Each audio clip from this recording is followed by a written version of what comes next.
Welcome to the Republican Professor. This morning we have a wonderful guest, the man behind Instagram's @voiceofthesecond, Dale Fincher. Thanks for having me again, Lucas. It's awesome to be here. Thanks for coming back. This is your second time, and we wanted to talk about your posts. Yeah. Always interesting. I'm going to go ahead and share my screen here. This is one that was fairly recent. Got some action as far as comments go. And I'm trying to figure out how to share my screen for some reason. Oh, there it is. Okay. There we go. For those of you listening on audio, sorry that you can't see this, and it's not really showing up that well anyway, but it's a meme that says, looks like it's a Twitter screenshot. That's right. Christians should always be on the side of laying down our rights for the benefit of the vulnerable. This isn't up for debate. The guy that said it is guy's named Paul Ward. I had people asking in the comments who that is. It's @PR Ward. Who's Paul Ward? Do you follow? I don't know. Okay. I don't know either. But then your commentary is very minimal, but powerful. And all you say is, this is spiritual abuse. And it got 17 comments.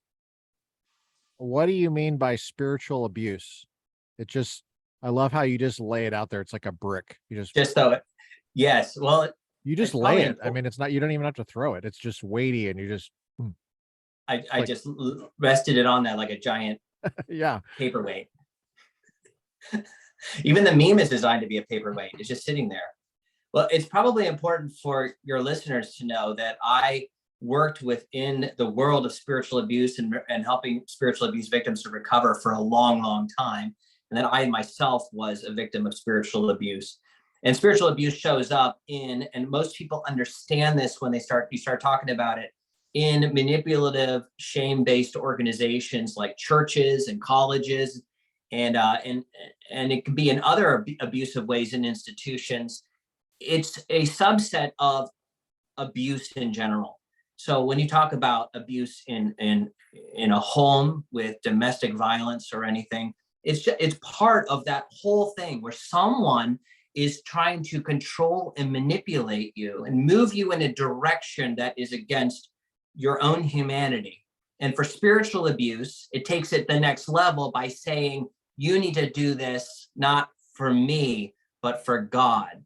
And bringing God in as the heavy, and for God, and just say, God is on my side and not yours. Therefore, everything I'm saying, you need to listen to. I am now the authority here. So spiritual abuse then shows up using God as the heavy, and also by manipulating people's views of God and our view of humanity. Because if I can get you to think less about yourself, then I could begin to manipulate you. And that's where the whole area of gaslighting comes in, which is incredibly common in the gun control world, to gaslight other people into thinking, well, maybe I shouldn't be allowed to defend myself. When you put it like that, maybe I am really a bad person when you say that. Therefore, I'm going to surrender. Wow. Man, that is the clearest I've ever heard it explained. Oh, good. I can tell you have years of experience with this. Years, and I've worked with hundreds and hundreds of people to go through it. It all gets up in your head. So after a while, people in spiritually abusive organizations, they end up defending the organization, because the organization then gets inside of them and they fuse their identity to it. And then if you make any type of critique of the organization, the organization doesn't even have to defend itself, because they have all these parishioners who are willing to defend the dysfunctional person. I mean, a very classic, modern, recent one for people would be the Mark Driscoll issue. Spiritually abusive person in a spiritually abusive network And he was using these weird views of God and people and gaslighting people and shaming people into his agenda. And of course, his entire church and network closed up shop just a few years ago. Where was that? That was in Seattle. Okay. In fact, Christianity Today is in the middle of a long series of podcasts called The Rise and Fall of Mars Hill. So if people want to understand spiritual abuse, especially going into the Driscoll world, of course, it's much broader than that. But that would be a good place for people to walk in and just kind of sit in it a bit and hear how the manipulation happens, and how to also recover from it. Because it's hard. A lot of people who are atheists now are actually just spiritually abused Christians who didn't like that view of God. And the only way they knew to get rid of him was to get rid of God, rather than to realize the God that I have is the wrong image of him. I need to fire the false God and pursue the true one. I don't know anything about that. I've heard of the podcast you're talking about. I've heard of this guy, Mark Driscoll. I've heard of Mars Hill. I don't know anything about it, but from what I've heard, it seemed like it was always like, for lack of a better term, liberals talking about it. I might have seen it on NPR somewhere. It seemed like it was like Democrats kind of like going, do you think he was a Republican? The Mark Driscoll guy? I would not be surprised. He's very conservative. That's probably why it drew the ire of secular onlookers that are Democrats. Okay, so I have so it's fascinating to hear you reference that and link it to gun control, which if there's an NPR person listening here, maybe pay attention to this, because you're saying the gun control community is guilty of this same type of a thing that Mark Driscoll was. Is that what you're saying?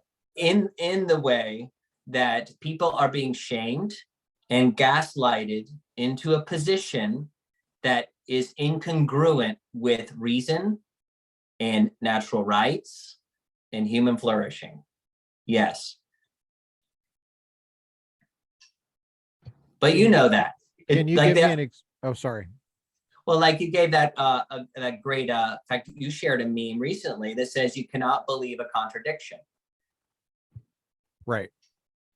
Oh, yes. So that's part of it. Actually, it wasn't even a meme. That was the actual post. I think I shared that I don't have my iPad up here, but I don't have my Instagram on my computer. It's one of the weird things. I have to have separate worlds, because for some reason I don't have Twitter on my computer either. It's only on my iPhone, because I do very minimal stuff with Twitter. I don't type things out. I just share things and share photos. But I believe that was on Instagram, and that was just a screenshot of a Facebook post, I believe it was, because I don't follow NPR on Instagram. I'm not even sure if they're on Instagram. And the screenshot was a serious post by NPR. They meant it to be a serious post, I think. And they quoted Joe Biden as saying, this is not about taking anybody's guns or the title of the post was Biden plans on banning assault weapons. And then right after, he's like, this is not about taking anybody's guns. It's like, well, so why ban assault weapons if you're not taking them from anybody? That is the part that's against reason, because they are constantly violating logic and reason and trying to make a comment like that. They're like, we're not trying to ban guns. We're just trying to get weapons of war off the street. And I'm like, weapons of war is a rhetorical device. Off the street is a rhetorical device. Neither one of these actually make any sense when you talk about the actual thing that you're talking about, because we're not allowed to own weapons of war anymore, especially since machine guns have been banned since 1986. And then, of course, they're not just laying on the street. That's the big joke. Where are these guns on the street? I go out on the street, I can't find any. It'd be, really cool to find some. Yeah. If they're on the street, the police have all their resources they need to just pick it up out of the gutter and put it in an evidence locker. The street sweepers would just be the gun collectors. There's no federal law that that is required prior to a police officer driving by and putting that in the back of the squad car. That's right. But it's when they say things like, we don't want to ban guns, we just want to ban these guns. I'm like, well, that's what a gun ban is. My living guns. room isn't the street. Basic difference between private property and public property. That's right. Yeah. Well, that's just the other part of the example. They conflate these things in such horrible ways. It's horrible. How about all the insults get leveled at you for, by thinking that making guns illegal. If you stand up for gun rights, they'll say, oh, you're just doing it to compensate for your inadequate male genitalia. I've seen this comment everywhere in the last 2 weeks. Everywhere. Wow. It's like a script. They're actually repeating it. It's like, can you imagine the female version of that? You're just using this because every month you have a PMS period, and it makes you feel good. It's your crutch to get through that week. That's right. That's shaming, and that's manipulation. Imagine a husband saying that to a wife, and therefore he gets to beat her afterwards. That's the excuse, because that's exactly what gun control is. It's beating innocent people with violence. I'm not going to say the name of a former professor, but it's a professor that maybe you and I both had. I don't know, but former professor of mine. I really like him as a person. Yeah. After this thing happened and by this thing, I mean murders. We have a perfectly good word for it, murder. That's right. Whenever people call it a shooting, yep, instead of murder, well, okay, discharging a firearm in public might be a crime, but it's less of a crime than murder. I don't know why you take the true description of it, which is murder, and make it less of a crime. And the only reason you would do that is if you really are upset, not at the murder, but at the guns. So anyway, but after that, he said, he did this Facebook post, which I interacted with, and he said, no rights are absolute. That's what he said. That's his first foot forward after someone's absolute right not to be murdered, violated, as if this is somehow compassionate. And I really gave him a mouthful on that. I was like, you have to be kidding me. And then he said, oh, I meant constitute. I said, so do you mean that no one has an absolute right not to be murdered? No, what he meant was that you don't have absolute Second Amendment rights. So he actually said, I mean constitutional rights. So then I said, so I don't have an absolute right not to be enslaved by my fellow human being or by the government, because that's a constitutional right. I don't have an absolute right to be free from unreasonable searches and seizures. Really, what is that right conditioned on? And by the way, the word unreasonable is not in the Second Amendment. So if you take a textual approach at jurisprudence, it would make sense for a judge to consider the circumstances of reasonability in a search and seizure case, because that the word is right there. It's in the text. There's no such word in the Second Amendment to guide a judge on how to interpret the right of the people to keep and bear arms shall not be infringed. That's right. Infringed is the operating word. Right. It's not conditioned on reasonability of the circumstances. What would that be? How would that be? That's right. If public safety demands it, well, but that language is not there. I mean, governments tend to always interpret expansively in their favor for their right, which they consider absolute, to keep the public safe. So that kind of like goes along with what you're saying about spiritual abuse. It's like, no, we're just making you safe. You don't understand. Oh yeah. That language is very much in it. Yep. That's the attitude. So I said to this professor, I said that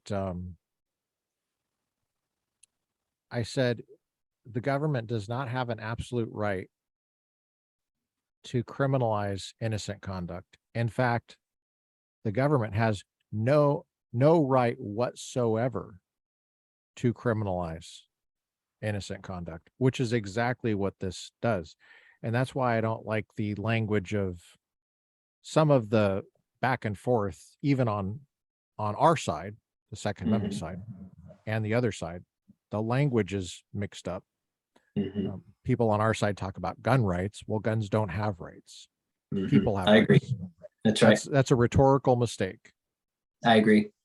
People on the other side will say, we'll talk about banning assault weapons and blah blah, not taking guns away. Well, you when you're talking about banning something, you're really talking about criminalizing some kind of conduct. That's right. And so what is that conduct? And is it conduct that people engage in right now, today, innocently? They will become criminals for the same conduct tomorrow at 9 a.m. or at midnight. That's worrisome to me. And yeah, if you're going to disarm people, that's what you're going to do. It's because people in prison can't have guns. And when you become a criminal, you can't have guns. And that distinction between criminal and innocent is, there's such a cavalier callousness about that I've noticed. Anyway, I don't know what this has to do with spiritual abuse. Well, it has everything to do with it, because Well, that's there's a lot of, sorry. I mean, that is, I mean, government legal abuses are the same thing. When you're creating unlawful laws, you're destroying, you're keeping good people from doing good things. Why would you ever make good things illegal? That's the exact same way spiritually abusive institutions and churches work, where they actually make up laws for good people, and it keeps good people from doing good things. And they will manipulate you and say you can only be good because here's the law that we wrote. When you look at the life of Jesus, you see that kind of activity all the time. I mean, the biggest proponents against him were spiritual politicians. We call them the Pharisees, but they were the ones who owned the journalistic political discourse of the day. And they were the ones who were interpreting as well as making up rules for people to follow. And when Jesus comes on the scene, he says, dude, these things are keeping people from God. These things are manipulating people. You are literally, and Jesus says, you are devouring widows' homes. You are of your father, the devil. It's better than a millstone be put around your neck and that you be thrown into the sea than that you continue in this behavior and attack the innocent and distort their view of God and their view of themselves. Jesus did not hesitate to put the full force of language behind how evil this kind of activity is. And like you said, when you're criminalizing the innocent, it's not just worrisome, it is evil. It is the darkest thing we can do. And people run right into it because they think, well, if I do this dark thing, it'll have a better outcome. And of course, people are only thinking in terms of, that's right. And people then only thinking of outcomes, which you should do only in non-moral areas. But when you apply pragmatism, outcome-based morality, you're just running off the cliff of the postmodern. You're just saying whatever outcome I want, that is what I'm going to manipulate all the morals in the world to achieve. And if on the other side of it, I do not achieve that, we're still not going to get rid of the horrible rules we made. We're just going to create more rules and basically ripping down a dam and then asking the water to stay put. That's good. That's comes out as prophetic to me. Now, I've been accused of being a prophet, yes. You've mentioned Jesus. Some people, they look at Jesus and they go, he didn't have guns. They can't imagine Jesus being a member of the NRA. So, I mean, how do you respond to that? I'm just going to try to, channel that frustration or that thought to you. Sure. how do you look at Jesus as a serious figure in this firearm context that we're in? I mean, Yes. how do you have how do you think he has anything to say whatsoever, or that he would be against you because he's so peaceful and so he's Right. such a nice guy? Or I don't Yeah. know how, whatever, I mean, I could say the same thing about legalization of marijuana. Like, how can you bring Jesus in either way? And Yeah. I mean, it's hard for me to see him smoking dope, but at the same time, how would he be against it? Um, he had long hair, Yeah. and I can imagine him kind of playing the guitar. So I guess maybe he would maybe smoke dope. I don't know, but We all know Jesus would just be a that's not hippie, for my view. instance. That's not my view. I'm just Right. pretending to be a Democrat, trying to wrestle with a very minimal understanding of Christianity. How do you deal with that? Right. Well, if you were to drop Jesus in today's context, he would just look at you and say, you don't have a freaking clue about most of the things you talk about. Not saying you, but most of the people in modern society don't have a clue about most of what they're talking about. And we've created all these institutions of authority that have given us the reassurance we know what we're talking about. But by and large, most of contemporary society is operating on a very different way of thinking and doing things than Jesus did. So to commandeer Jesus and to commandeer what he taught and the tradition he taught from into a postmodern American context in our issues, it's not a one for one. You just can't bring him in and say, see, he could talk perfectly about this, and this is the side that he's on. That would be so horrible. It's laughable. So when you take a step back and you have to understand who the heck Jesus is. By the way, I did a huge project during COVID called Stories of Jesus for the Modern Family, which can be found at my website, dalefincher.com, in which I go through all the stories of Jesus in the book of Mark, tell the stories in the way I believe they are couched in their context, and then I follow up each story with a commentary about how I understand it to be. So if somebody really wants to understand Jesus, who has not encountered him before, or only has this weird caricature of contemporary society's view of Jesus, that would be an awesome place to go. But let's take a step back and ask ourselves, who is Jesus and how would he speak into this debate? First, you have to understand that he's a Jew, and he worked the entire Jewish mindset that started from Abraham and went all. So he is deeply devoted to and understands perfectly well Moses, Torah, and the prophets. He understands the kings. He understands the history. He understands the mentality 100%. So that tells you that Jesus, as a Jew operating in the Jewish context, that he is a moral realist. He believes morality exists. That is so huge today that if you go on most university campuses, as you know, and walk up and say there actually is such a thing as morality and it exists and it could be known outside the realms of hard science, half the people, 90% of the people would probably laugh at you. Some might say, yeah, there is such a thing as right and wrong, but we don't know how to ground it. It's just pragmatic. It just kind of works. And so we stick to that. So Jesus was a moral realist, and he says morality exists whether you believe it or not, and whether it produces the outcome you like or not, it is there. He also believes, of course, in the supernatural, which ties into morality. I think it's also important to know, and this is huge, that Jesus does not condemn the history of his own people, except where they got it wrong. And where he does not condemn them is in the area of war and self-defense. He has no problems with them using any weapon of war available to them in any form of technology at the time that they have to wage war against those who are against him. Now you see, against his people. It doesn't mean they were allowed to be, and you see it all over the scripture too. Whenever they are being the ones who are assaulting others, whenever they're the ones causing the fights, the prophets and God comes in and says, you're doing it all wrong.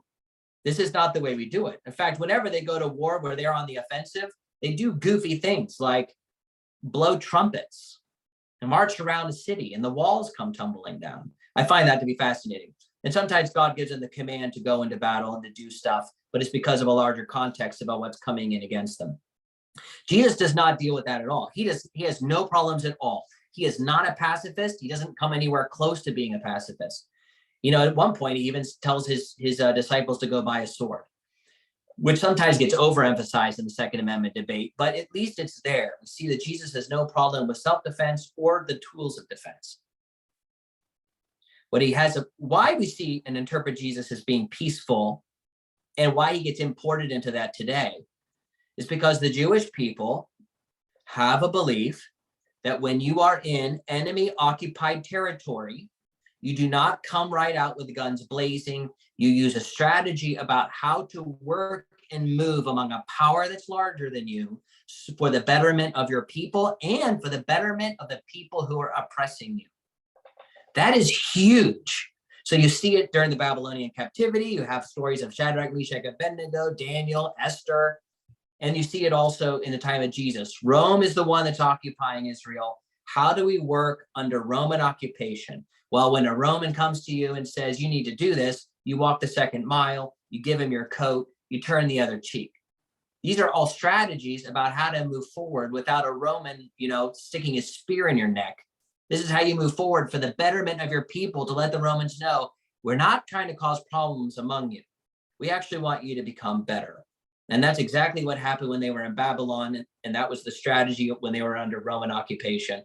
How do we help the Romans flourish? Because they are overseeing Israel at the time. And of course, that will help Israel flourish as well. So to bring Jesus in the Second Amendment debate, I would look at it and would say he's a moral realist. He believes human beings have a right to life and liberty and property, because Jews believe in private property. Thou shalt not steal actually has meaning. And he believes that to defend your life is important. Don't forget, the whole annual celebration of Purim is a celebration of self-defense, when the king in Esther's day wrote the decree that the Jews were allowed to defend themselves against Haman's decree that everyone's allowed to go in and kill all the Jews. So Purim itself was a self-defense celebration. All of that wrapped up together, you would see, would Jesus have an AR-15? While the question, it may be jolting because it's taking somebody ancient and putting it in modern times, at the end of the day, it would be like Jesus would not be against that if it's the right tool to preserve life and liberty in the context in which you're given. He would not say it's okay to shoot up a school or to use it in a way that would cause any type of harm. But an AR-15, all that is just a fancy sword. At the end of the day, that's all it is. That's what it is at the beginning of the day. And at the beginning. Depends when you're going to the range that day. Yeah, but that's yes, right. For the use for the That's same really well purpose. said. Yeah, that's great. I love how it just rings true because there's this huge time gap and there's this huge context. A lot of people don't know the biblical history that you're talking about because they're biblically illiterate. And they know the Bible's huge. They also know they don't know much about it. So you're just referencing Babylon. You're referencing, which would be in the Old Testament. Where could they go to find out about the Babylonian captivity that you mentioned? You would read through the prophets. A great place to start would be Daniel. He's just a wonderful story to read of what it's like to be stuck in the middle of Babylon and how to work and live and survive. So you're saying if they go to Daniel, and how do you find that? You go to the table of contents in a physical Bible, which is at the beginning, and you'll look for Daniel. Are they going to see Daniel defending himself? Or link, like maybe he won't be defend. That's right. He won't be defending himself in it, but he will. And there's these amazing stories where the right to life and self-defense is right up there alongside the right to freedom of religion, which is also in the Constitution, but it's a right prior to the Constitution. And in that story, you'll see Shadrach, Meshach, Abednego, they will not bow down to Nebuchadnezzar's God, and they're thrown in the fiery furnace. They're willing to die for it. And you see Daniel himself, he continues to pray and he's thrown into the lion's den. And I don't want to give away what's going on with the rest of the story, but you could see that God is not on the side of Nebuchadnezzar, and he's not on the side of Darius, who threw Daniel in the lion's den. So he gives them triumph over it. And that's the remarkable thing about working with God, is that even if you don't have the tools, sometimes God shows up and says, this is a critical part of the story. I'm going to be the tool. I'm going to deliver you. But he doesn't always do that. He doesn't always part the Red Sea for everybody, but he does say, here's something, you have to take care of yourself too. Just like when you're planting crops, God may, while Israel's walking through the wilderness, give manna and quail from heaven for them to eat. But when you're in the land, you have to raise your own crops. You got to do your own work. Just pray for rain. It'll come, but you have to do your work. And I see self-defense with the proper tools in the exact same way. Every once in a while, there will be a miracle because God sees to it that that miracle is necessary for the story as it unfolds. But by and large, live like a wise person, take care of yourself, and God will help oversee. That's really helpful. So then you've mentioned the Roman occupation. Mm-hmm. I think it's helpful for people to know that there's a huge history here that the Bible assumes that you know. That's but right. It doesn't Right. actually tell you what the history is. Exactly, right? It's helpful if you know the history behind the Bible. Like, for example, you go from Malachi Mm-hmm. and then Matthew, Mm-hmm. and the Bible itself doesn't really say the link there. There's no other book that says, let me tell you what happened from the time of Malachi to the time of Matthew. All this crap went down in the rest of the world in the Mediterranean, and this is what's going on now. And I mean, so that's what makes biblical studies so interesting and endlessly fascinating. There is an actual historic context Mm-hmm. that for stuff that's happening. A lot of people don't know even that basic stuff. So when they come to theological reflection, even the minimal theological reflection that would be required if you're going to bring Jesus into a public policy debate, there's not enough background knowledge. Like, I can tell you have it because you're dropping references to Babylon, and which was an actual empire. It actually exists. It's not Right. like, it's not like in Lord of the Rings where it's like, what was that place called? Not Narnia, but Mordor or Hobbiton. yeah, that thing, the fake place. No, Babylon was a real place. It was on Earth, and Rome, that was a real thing. And so when you read the Bible, it's like the Bible is saying, yeah, it's Roman times now, and Rome's in charge now, and so you have to take that into consideration when you think about. It's kind of hard, actually. It's kind of hard to make the theological responsible theological biblical connection with public policy sometimes. And I'll make it even harder for you is that on my view, the Bible is written largely and for people who are Jews in Jewish context. Even the Gentiles that is being written to are in the Jewish context. So the scripture only thinks about two different kinds of people in the world. There are Jews and there are Gentiles. If you're not a Jew, you're a Gentile. Our policy that's going on in the United States is 100% a Gentile conversation. So to bring a Jew in with their law, the law of Moses, and try to bring that in and speak into it in a constitutional republic like the United States run by Gentiles, you have to do an immense amount of contextual work to find out what applies here to people who are not given the law there. And Jesus does speak into it, and there's over-abiding principles that are in it for sure. But to simply say, Second Amendment, is this biblical or not? To be like, you're a Gentile. What are you even doing raising that question right now? And you almost sound like a nonsense person. You have to do a lot of that work to get there. And thankfully, there are people who care about these things enough that have already done the work. And I'm trying to share some of the work that I have done and hopefully make some sense out of what's really going on. Whenever anybody's evoking the word Jesus in social media and it comes to politics, I take, 10 steps back and be like, whoa, slow down, horsey. You're kind of getting ahead of yourself here, and you probably are going to get it wrong because most people do. And it makes sense why they do. They haven't done the work. Yeah, I think a lot of the gun policy stuff has a lot of traction because people just don't know anything. They don't even know what they're talking about, like as far as the actual objects. Yeah. that you could hold in your hand. Part of it is it's shameful to hold it in your hand, which is the very way you would learn. It's not shameful in my circles, but Yeah. it's To be thought as shameful, which is abuse, in order for you to even engage or entertain an idea. Oh, you're, and the word shame, let's just what if we treated the gun control people and the way they do this, why don't we just call that a religion? And what they're trying to say to you is you engaging in something against our religion is a sin.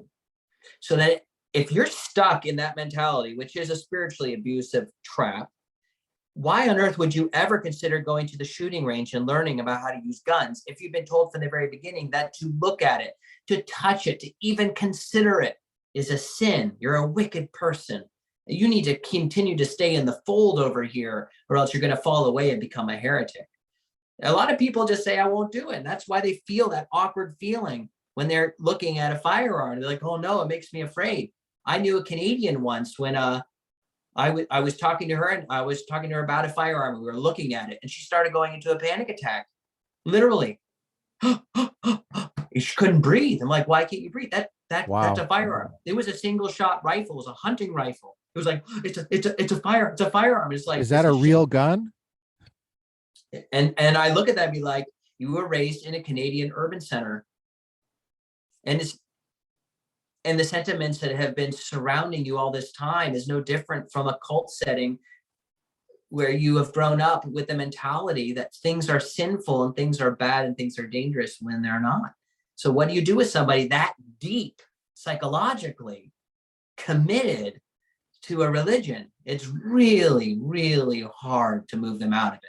Which is probably why people may have liked that quote that I said is spiritual abuse. It's hard to move out of it if you've been immersed in it for so long. Yeah, in that sense, the firearm debate is different than the drug debate, I would say, because I was trying to think of an analogy. Yes. If I was to walk in, I don't smoke pot, I don't do any of that. I don't do heroin. I don't do Pepsi or Coke. But if I was to walk into a home and there was like a bag of white powder just laying there on the counter, like I'm trying to think of an analogy of how people would feel about guns. Like if there was just a gun laying there and I'm not used to guns. Yeah. I think I would be a little taken aback by just a huge sack of marijuana there, or probably even worse if it was like crack cocaine or something that had this shameful kind of feeling, like heroin or something, or meth. I'm not even sure what I don't think I would be able to even, it's an awkward analogy because I don't think I would even be able to tell that's what that was. Right. It's a similar in the sense that there's like fake guns out there and people go, is that a real gun? I've worked with like new people and they don't know anything about it and they're frightened, like as if the mere presence of that object will turn them into a raving lunatic. Right. Yeah. It's like, well, that's not really how this works. I mean, it's just like when you go to the used car lot, it doesn't mean you're a drunk driver all of a sudden. Right. It means you're going to just mow down a Christmas parade there and wherever that was. Was that Minnesota?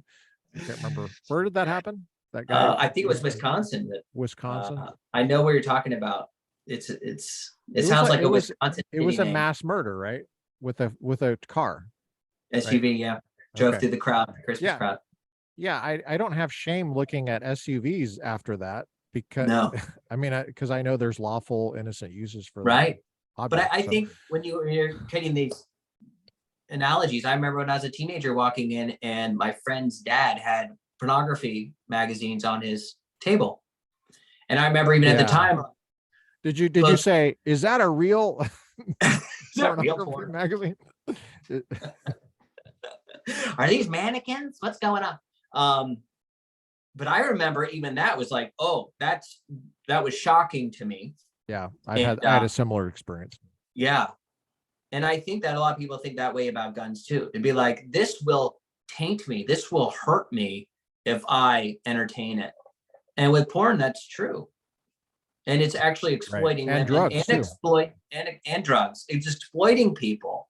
But guns aren't that way. Guns do not inherently exploit people. Pornography in its very essence is exploitive, but guns are not exploitive. If they were, you wouldn't have them in the military, you wouldn't have them by police officers, and you wouldn't have a million stories of people using guns for the sake of protecting children and protecting families and so on and so forth. So that's really bizarre that we shame people about firearms the way people are shamed about pornography, which is an actual legitimate wrong.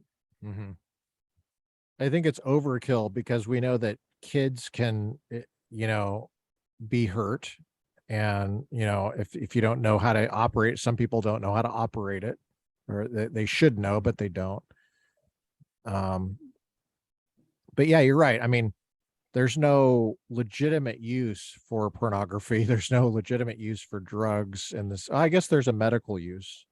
If we were to couch drugs as medicine, there would be more comparison to the gun debate, because even if people, when they think of drugs, they think of all the illegal stuff. But if they thought of drugs merely as everything that's at the pharmacy that they need permission from a doctor to get for their own well-being, that's a similar parallel. And we've accepted, and I think that sounds like gun control, though, because that sounds like you're asking for. It is, and I think that's wrong. I think that there is something inherently wrong keeping medicine from healthy people without a permission slip. Okay, so you're saying the way we do pharmacy stuff is not right. There's something odd about that. I'm not saying that it should just be, oh, fine, you just want to open up the pharmacy for everybody to come get whatever they want. They're going to overdose or whatever. It'd be like, there needs to be education about it and a lot of things about it. But on the surface, when it comes to health and self-defense, there needs to be as few things between you and the goal as possible. Well, that sounds like the pot dispensaries I've seen recently where I mean, a lot of people would agree with that, where you don't need a pharmacist to say you can go get the pot. Yeah. And I recently was on a walk at night, and I was walking by a pot dispensary there in South Lake Tahoe, which is on the California side of the border. It's really odd. It's just so odd. It's that area is so interesting for public policy reflection, because you walk across the street and you're in Nevada, and they have casinos, which you would not see in California. Yeah. You also see on the California side, you see these pot dispensaries, but not casinos. So you see, right.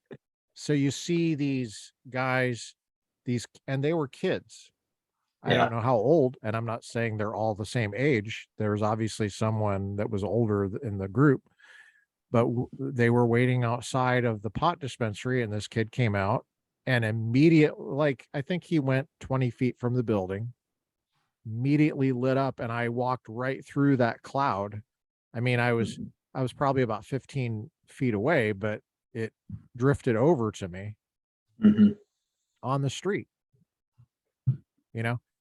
and it was really pungent stuff, whatever it was. And they're passing it around, and they didn't need permission from the government. But if they have a magazine that has 11 rounds in it, they're criminals. That's right. And they walk across the street. They walk across the street to Nevada. They're a model Eagle Scout.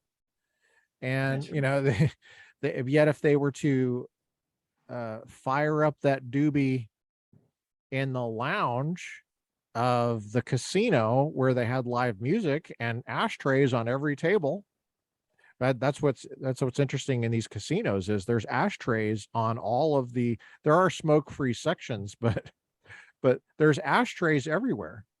People are smoking in there. It's like a restaurant from the 80s. That's how it used to be in the 80s. Remember that? Oh yeah. See, I remember smoking on airplanes. It's horrible. It's the only place you can go into California without going through an agricultural inspection thing before you get there. Oh, that's interesting too. It's that one street in South Lake Tahoe. How about that? It's fascinating.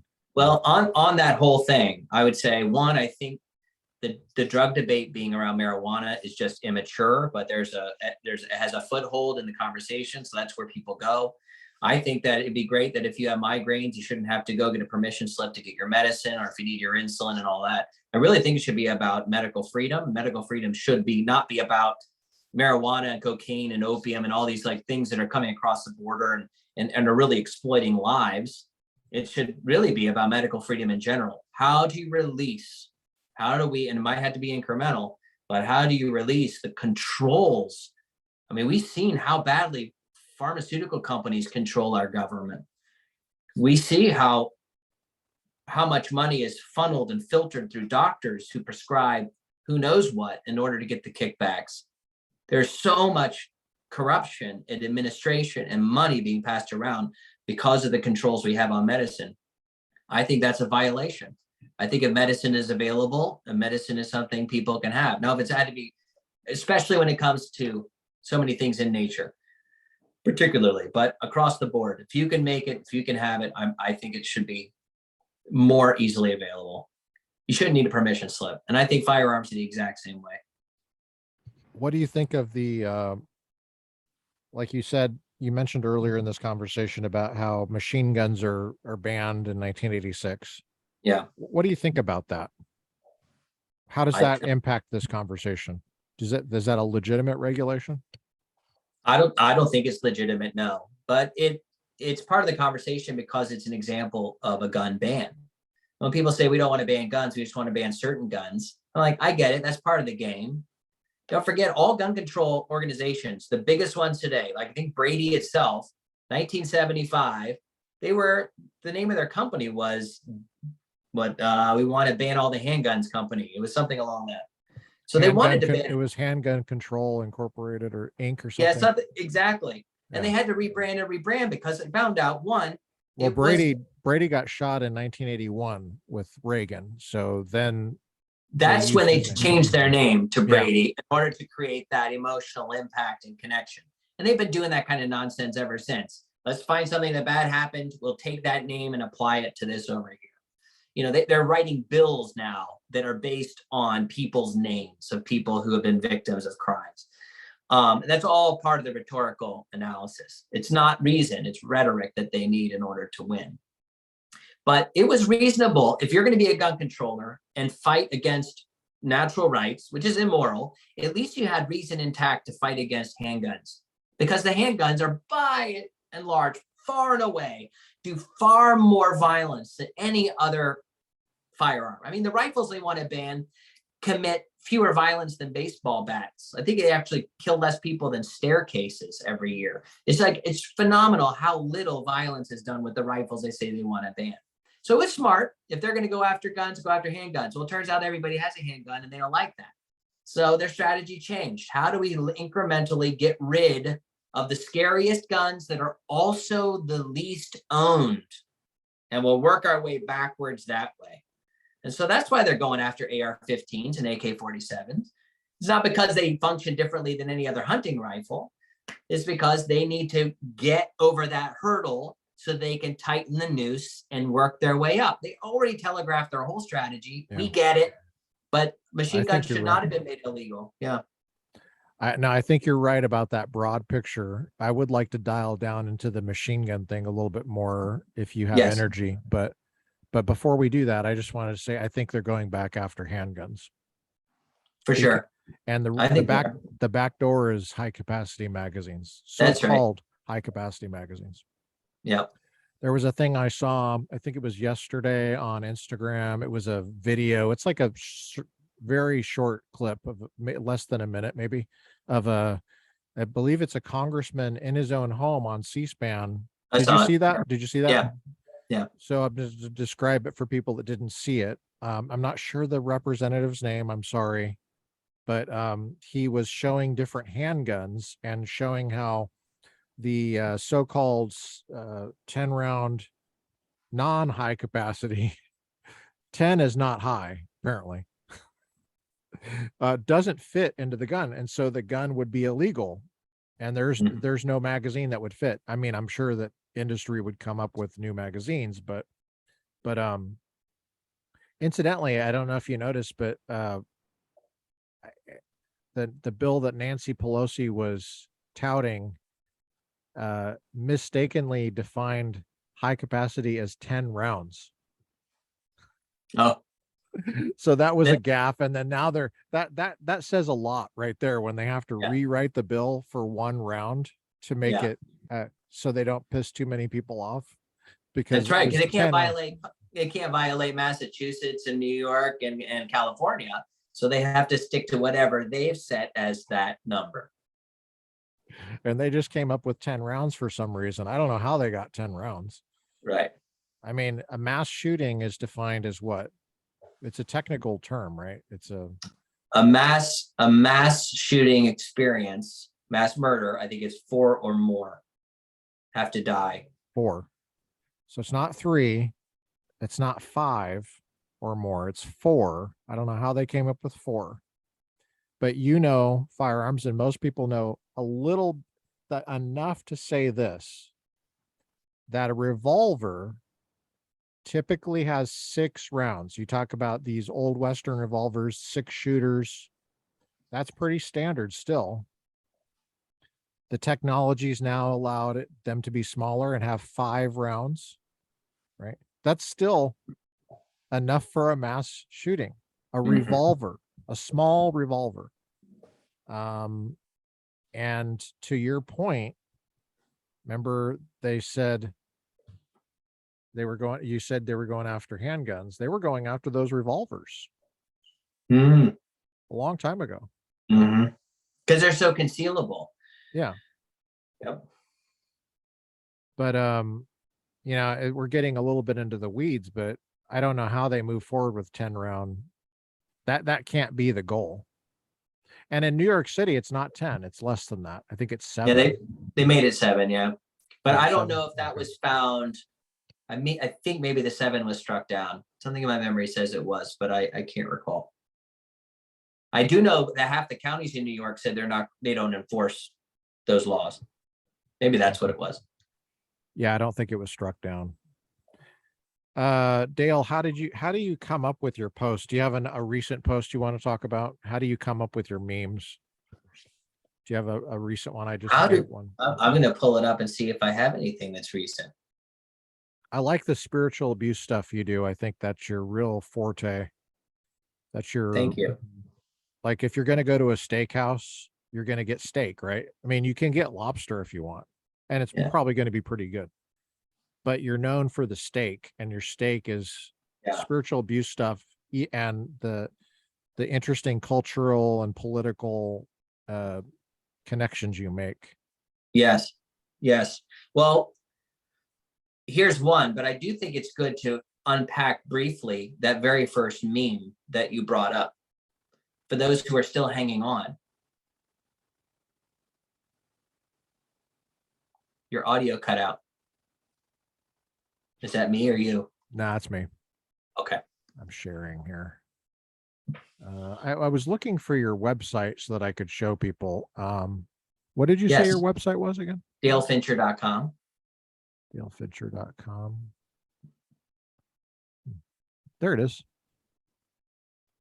There it is. Perfect. Education from @Voice of the Second. For some reason, my internet is going slowly, so I'm hoping. Okay, so here's your website. Well, that looks ugly. Maybe it's still loading.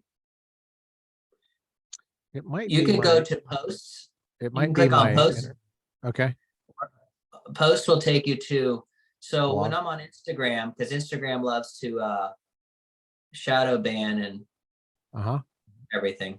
What I try to do with my posts, it looks like, I don't know, I need to look into that. It looks like some of this not updating. But what I try to do is on Instagram, I delete everything after 9 posts. But on my webpage, that's where my true archive is. So if you really want to interact and see what I'm talking about, this is the place to go and leave comments and talk about it. But if you click on audio library at the top, it's where you can get to the stories of Jesus stuff for those who are. Yeah, that's what we were talking about earlier when you were mentioning this service you do where you read the stories.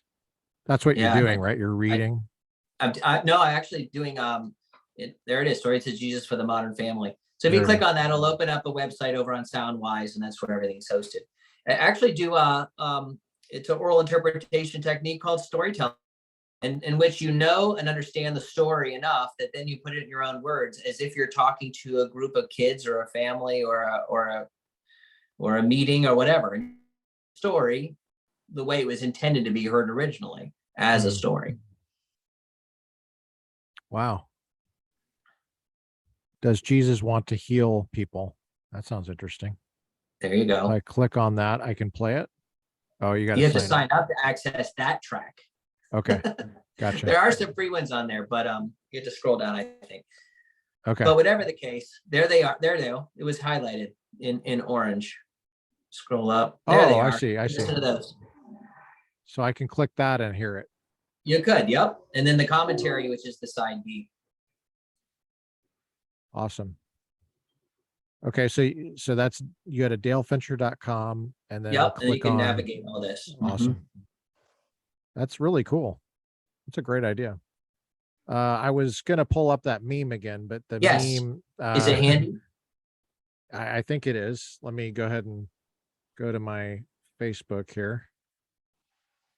Hopefully no one has written me a comment that is private here that pops up.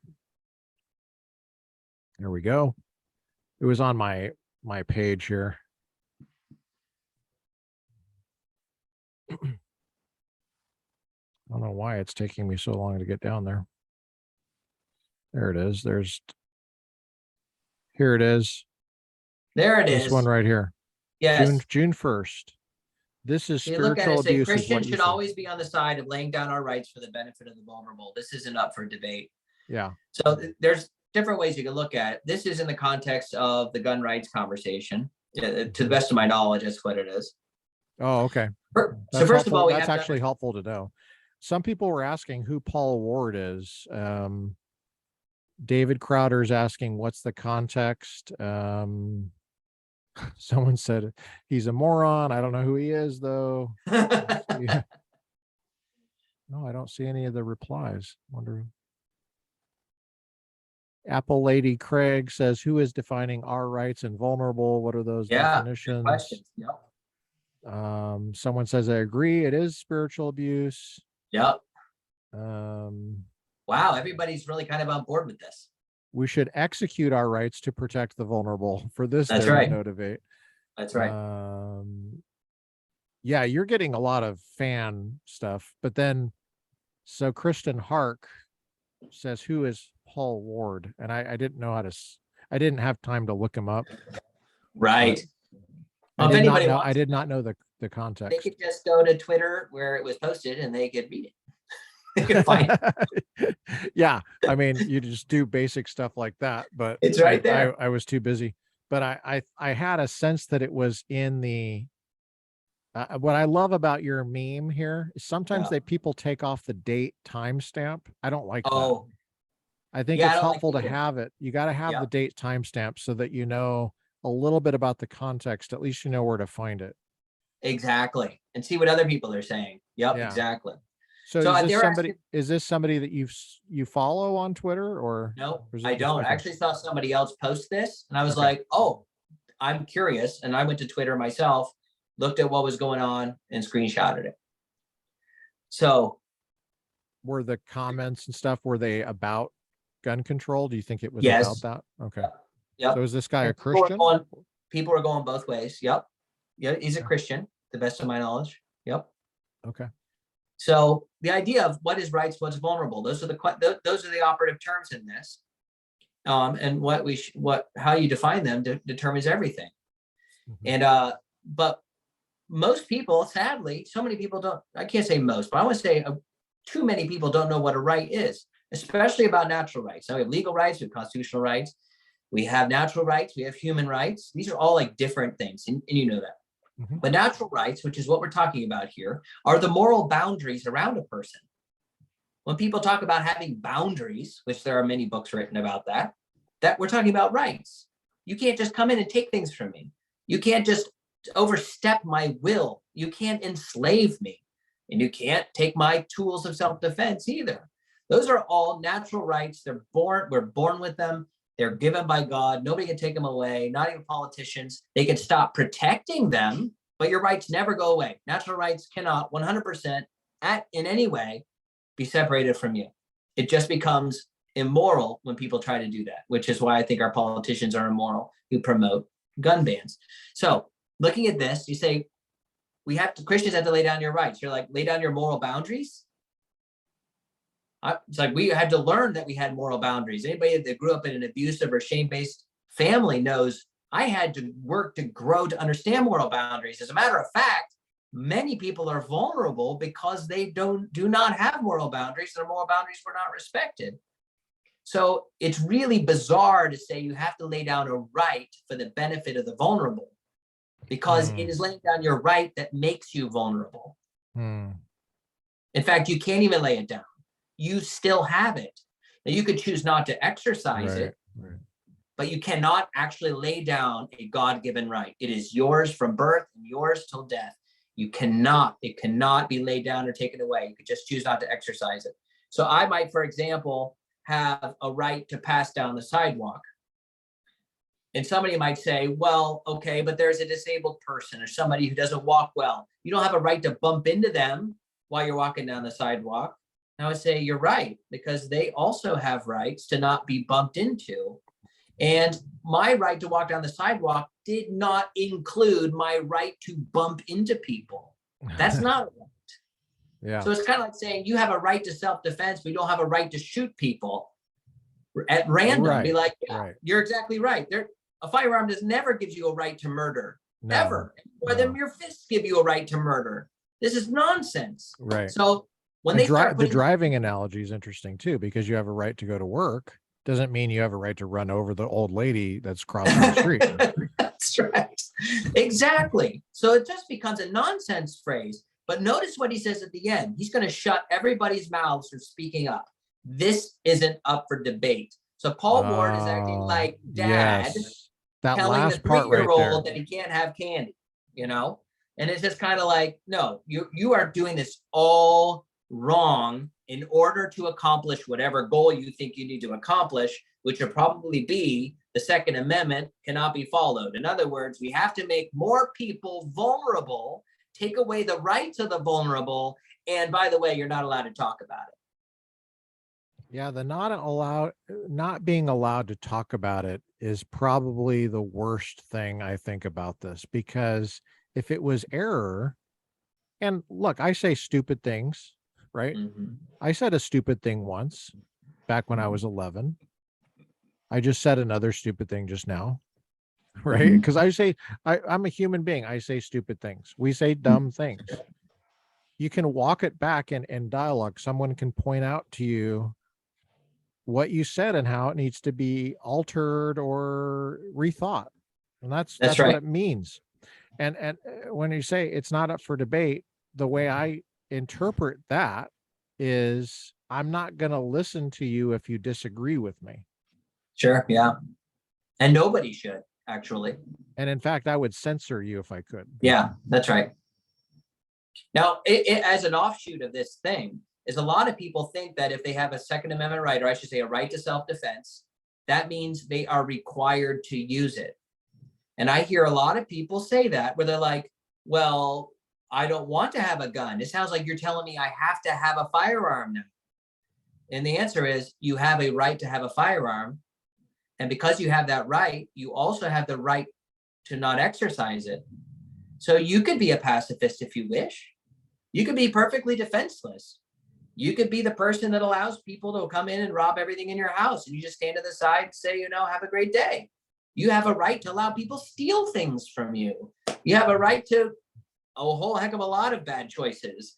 But whatever the case is, just because you have a right doesn't mean you're obligated to exercise it. And that's an important distinction in the whole debate. Yeah.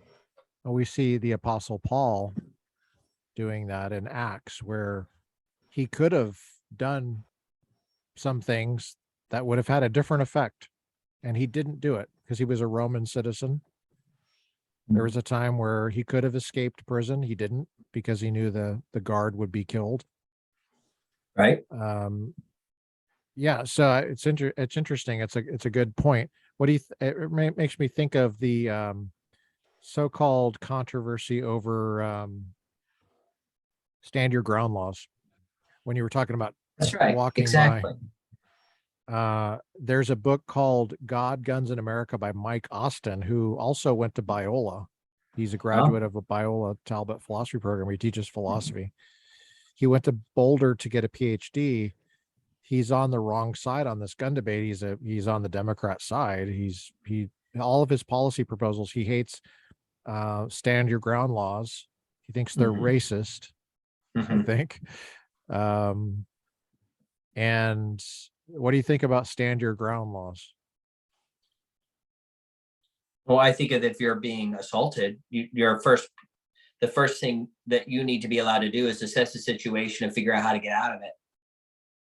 And stand your ground laws say that you will not be prosecuted for trying to assess the best way to avoid this violent confrontation or to stop the confrontation if it cannot be avoided. Whereas if you get rid of that law, then all of a sudden you have to run. Because, and this is always the thing about laws. Laws mean the government is allowed to do violence against you. So the fact that getting rid of stand your ground laws is actually saying, if you do not run away from the guy that's in front of you, if you actually do the right choice of having to stop the evil based on the context that you've been given, if you do that, the government can bring its violence against you, in which, ironically, you need to stand your ground again. What do you do? Yeah, The with their guns. government has far too monopoly on violence. And when Yeah. they impose violence over you doing good things, that is a culture in absolute decay. And these are just symptoms of the injustice. People talk about systemic injustice. This is systemic injustice when the government will impose its violence on you for you trying to do what is good. Yeah, with guns, with their guns, with their high Yes, capacity magazines and their weapons of war. that apparently they're using because they're compensating for something. At least that's what Twitter said. Wow, that's amazing. Yeah, the weapons of war thing is just gets me. What do you think of red flag laws? I think they're horrible if they bypass due process. So in other words, you're guilty before proven innocent. And they're horrible. I think by definition they do. Do you think is there a way you can craft them where they respect due process? Only in the sense that I don't know the exact definition or how laws are outlined when it comes to people who make violent threats. If somebody's making a violent threat that is a violation of a law about violence, then a red flag law may be able to say, we need to figure out what's going on with this dude to make sure they're not taking these violent threats out in other ways. That would be the only way I think it could be cashed out.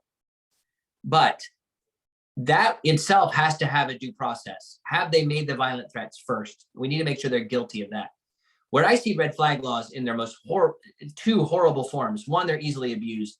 If you have somebody that doesn't like you, that just wants to call you into the red flag depot, then you can make somebody's life absolutely miserable. Think of all the thwarted lovers who and ex-boyfriends and girlfriends who would love to just retaliate and get back at somebody.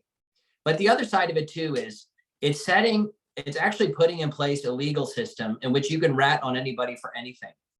And now we're dealing with 1984 level stuff where, oh, it was guns today, but tomorrow we're going to have kids ratting out their parents for voting a certain way, for having, for supporting a certain idea, or believing in free speech, or whatever, all the things we already know and we experience. Oh, they think you shouldn't get a vaccine. Okay, well, we're going to do red flag law on you. Child Protective Services is now going to take your kids away. And on and on and on down the list. This is what red flag laws are really about to me. It's not about firearms. It's about all this other stuff. They just need to set that legal architecture in place so they can continue to harass people. Yeah, I'm reading 1984 right now. Actually, it's pretty sobering. That whole thing. It sounds right what you're saying to me about all that. The way I think of it legally, a red flag law is it's zooming in on where the police have the most discretion with the fewest impediments to what they're doing. And that's like, for example, during a Terry stop named after Terry versus Ohio, which is a Terry stop, if you might know, this is a Fourth Amendment issue. When you're pulled over, the police have enormous discretion in that moment to determine what are on a reasonable person standard, whether they could possibly, if some reasonable person out there might possibly think there's some danger. Mm-hmm. And what red flag laws do is they zoom in on that encounter and they expand it, because usually that encounter is only minutes long, right? Mm-hmm. If it's more than minutes long, there's something else going on, right? If it turns into hours, something weird going on. Mm-hmm.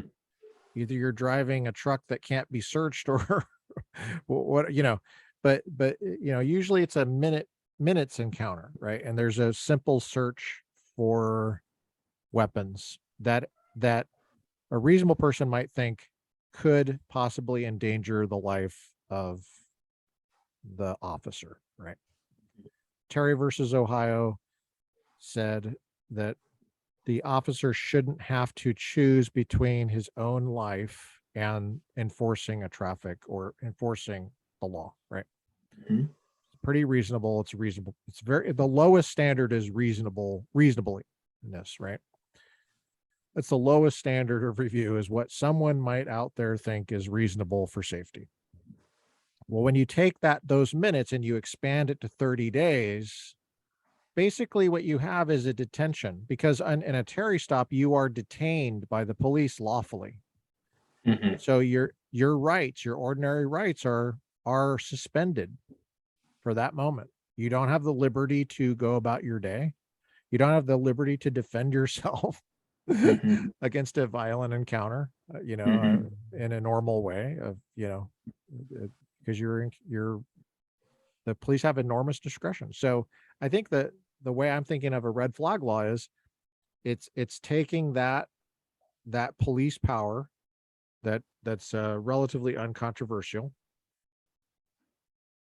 and it's expanding it to now a month, 2-3 months, probably, and I've heard proposals for a year, taking guns away for a year, and then you have to ask permission to get them back. There's some kind of process or something like Yeah. that. But basically, you're detained. Yeah. You're not in prison. You're detained. Yeah.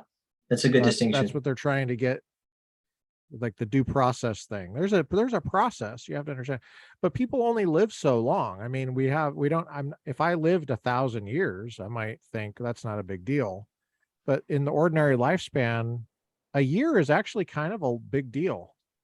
Like, minutes are not a big deal in the ordinary lifespan, but when you're talking about now days, weeks, months, you're starting to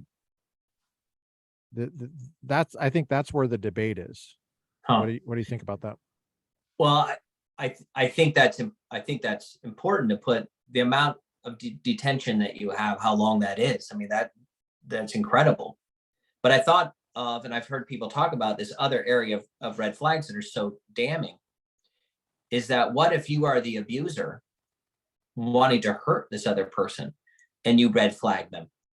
And now you have been able to get an innocent person defenseless. So now you can go have your way with them. That's major.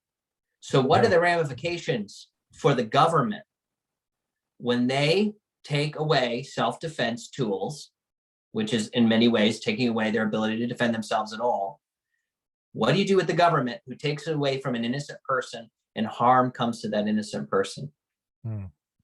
The penalty for the government should be so steep that they should not want to ever pass a law like this.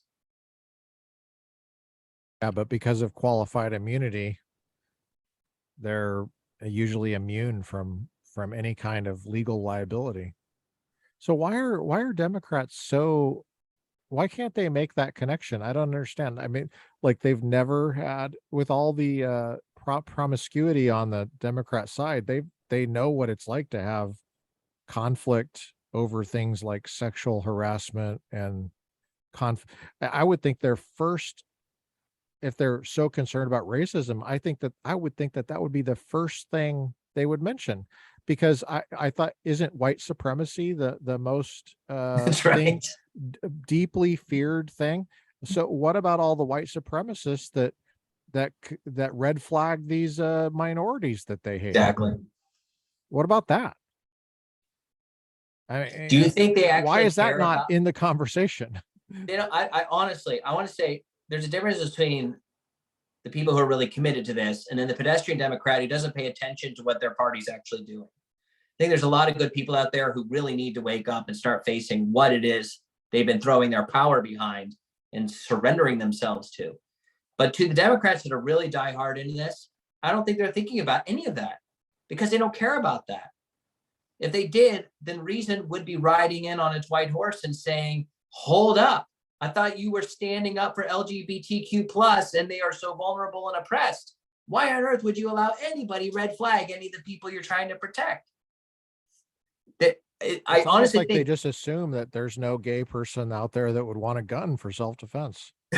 right. Or any black Right. person would want that or anything else. I honestly Right. think that they have another objective in mind. And because of that, when these are brought up, they just kind of dismiss them. Oh, we don't want that. We're not supporting that, because their objective is somewhere further down the road. They need to get this in place for that other thing.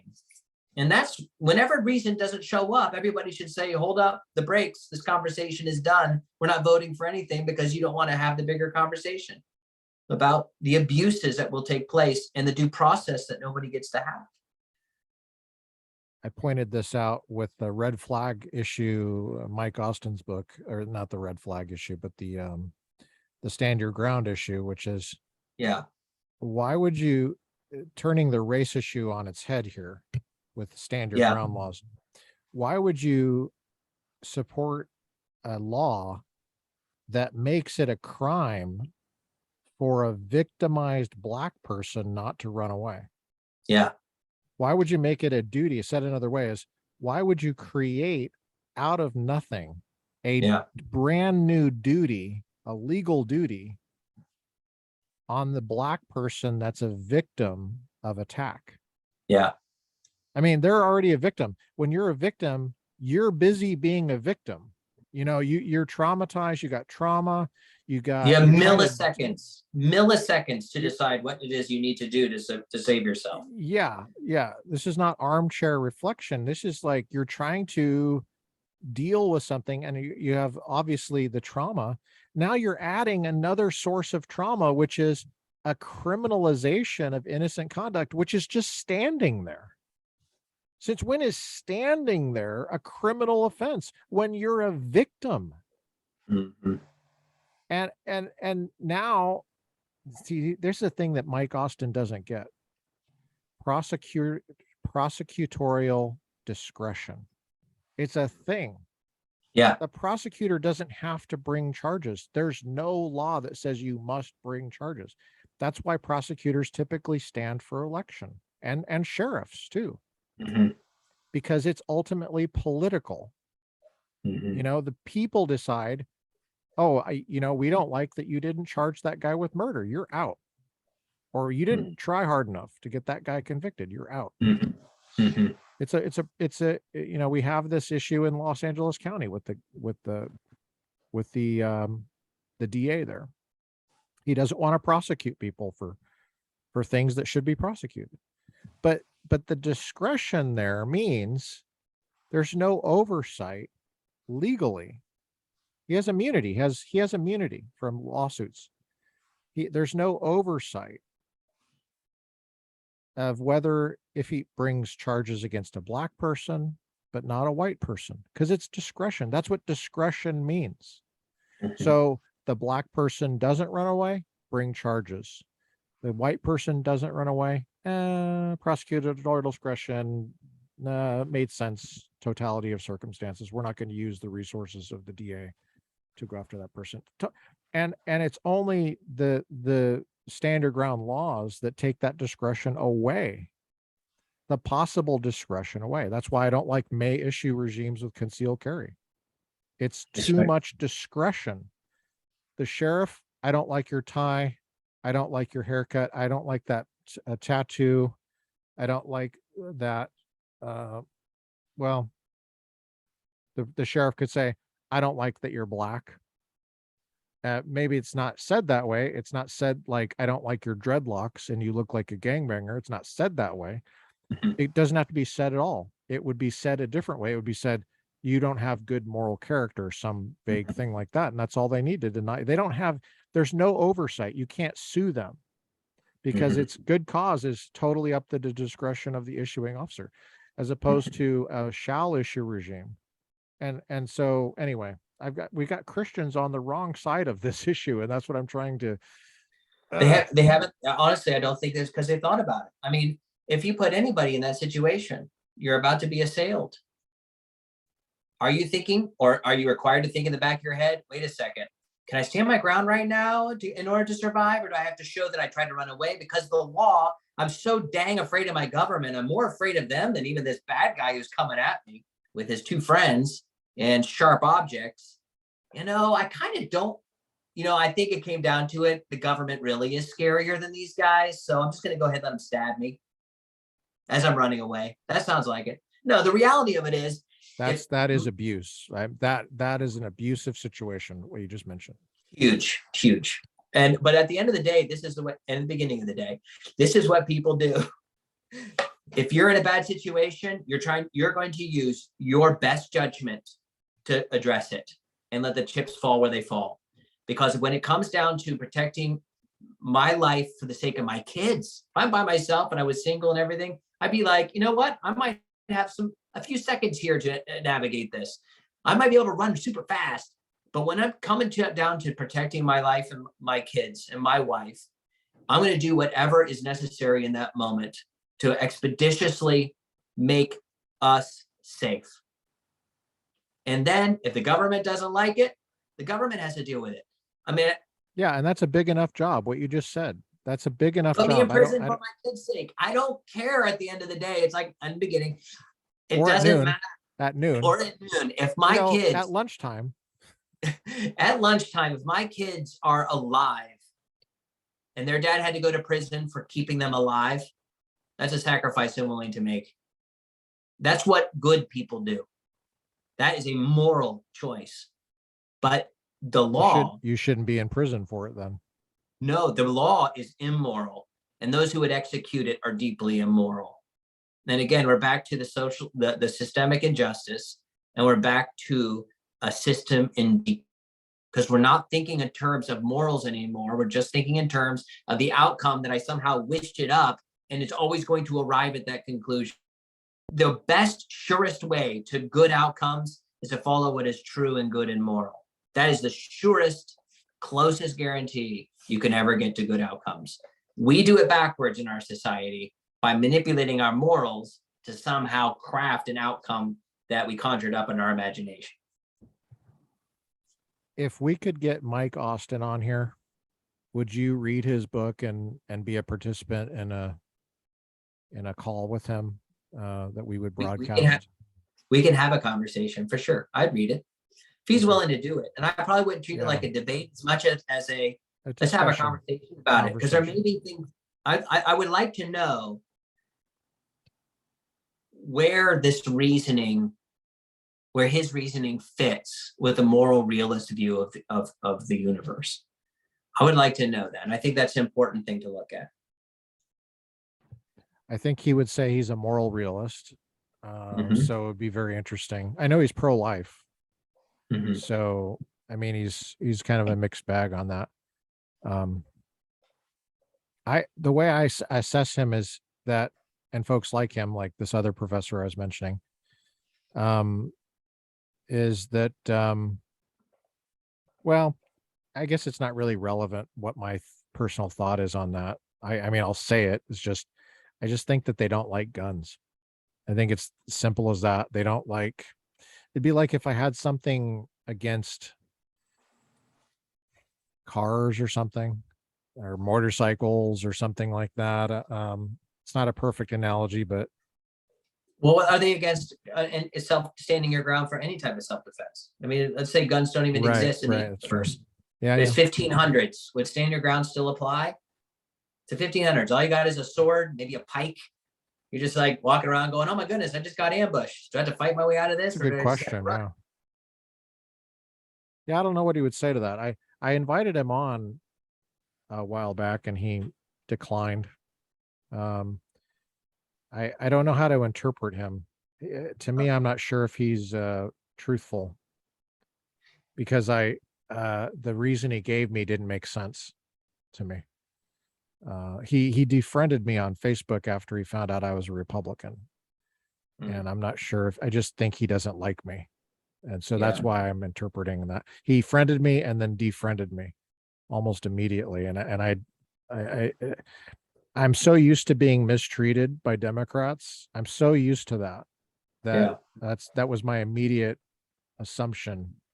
And I did ask him after that. I asked him if he wanted to come on and talk about his book, and he said no. He said he was too busy. Yeah. Anyway, well, maybe a conversation wouldn't be fruitful. I don't know, but I do think that I do think we have to be thoughtful about it, and we can't just conjure up outcomes that we wish existed. Well, Mike, if you're listening to this, Mike Austin, you're welcome to come on, and we will treat you fairly and nicely, and so we have thoughtful people on our side that would love to interact with you. Well, thanks for coming on today, Dale. At Voice of the Second, Instagram. Find him on Instagram at Voice of the Second. Are you on any other social media? Are you on Twitter? Or? I'm on Twitter, and I correspond on there a little bit. Once it becomes more of a free speech place, I'll be on there more.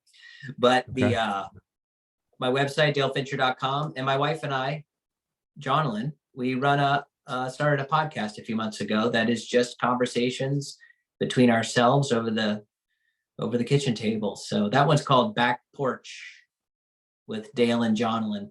That's also found on my website. You can also find it on Spotify and Apple and that. But Back Porch with Dale and Jonalyn. And we talk about a wide variety of stuff, but politics does come up. Okay. Back Porch with Dale and Jonalyn. Yes. And your wife's an artist. That's right. Watercolor artist. She can be found at Dale Fincher. She's very good. And I knew her back when she wasn't an artist, so I saw the evolution of it. It's interesting. She'd be actually a very interesting guest on this, because we have artist. I'm developing an artistic set of interviews, like film, novelists. I've had a novelist come on. I've had people on film come on. So, well, she's a painter. She would be fantastic. Yeah. She's really good too. Yeah, and I saw her working really hard, and I saw how good she got, and I knew that the kind of person she is, she's incredibly dedicated and reliably probably showing up to her own appointments on time, making sure she gets her time in. She's obviously dealing with kids and dealing with how to take care of things at the house, but she's also putting the time in. She's incredibly dedicated to her craft, which is what makes it very interesting. To me, it's kind of inspiring, because it's like, you can, if you really want something like that, like she wants to be good, and talk to Jonalyn, because she can maybe coach you through that. That's right. Well, so thanks for coming on and doing what you do, and providing a sensitivity about vulnerability and abuse and victims of abuse in the church setting, to like our conversation about guns and stuff like that. It's so helpful to know that the commercial, for lack of a better term, the advertising we get from the Democratic Party is, we care about all the vulnerable people and you don't, and that's just false advertising. That's right. It's marketing. It's all it is. Yep. Yeah. All right. Because if they did care about everybody, then the rainbow flag would have a "Make America Great Again" logo, and it would include people who are conservative, and it would not shy away from any white colors on there. But the way it is just a new globalist flag of a new kind of global religious political order. And they're going to only include people that support the order. And if you don't support the order, you're not included, which is fine. You can have your own order, Right. but don't say it's inclusive. Right. Because it's not. It's extremely exclusive and definitely bigoted. So it's like, do your thing, but don't try to pretend it's not. I think that they should switch from the alphabet soon, and they're called the alphabet people. I think they should switch from that because there's only 26 letters in the alphabet. And eventually they're going to run out. And I know they have a plus sign and they're going to, milk that, the mathematical symbols, for a while.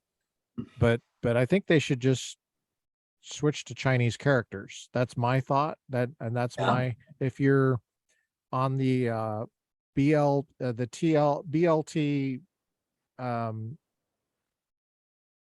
divided group, if you're in that, the pride group, did I say the letters right? Maybe I didn't say the right. TL B G LGBT. If you're in that group, then just switch to Chinese characters, because I think there's like 60,000 Chinese characters, so it's going to be a really long time to that's run very out of. handy. And it'd be great too, because all of this kind of coordinates with China's philosophy of destabilizing capitalist systems, which is, of course, their objective. Censorship. So they'll be a step even further along in the game. So criminalizing innocent conduct, making people vulnerable. All right, well, until next time, my friend. Yes.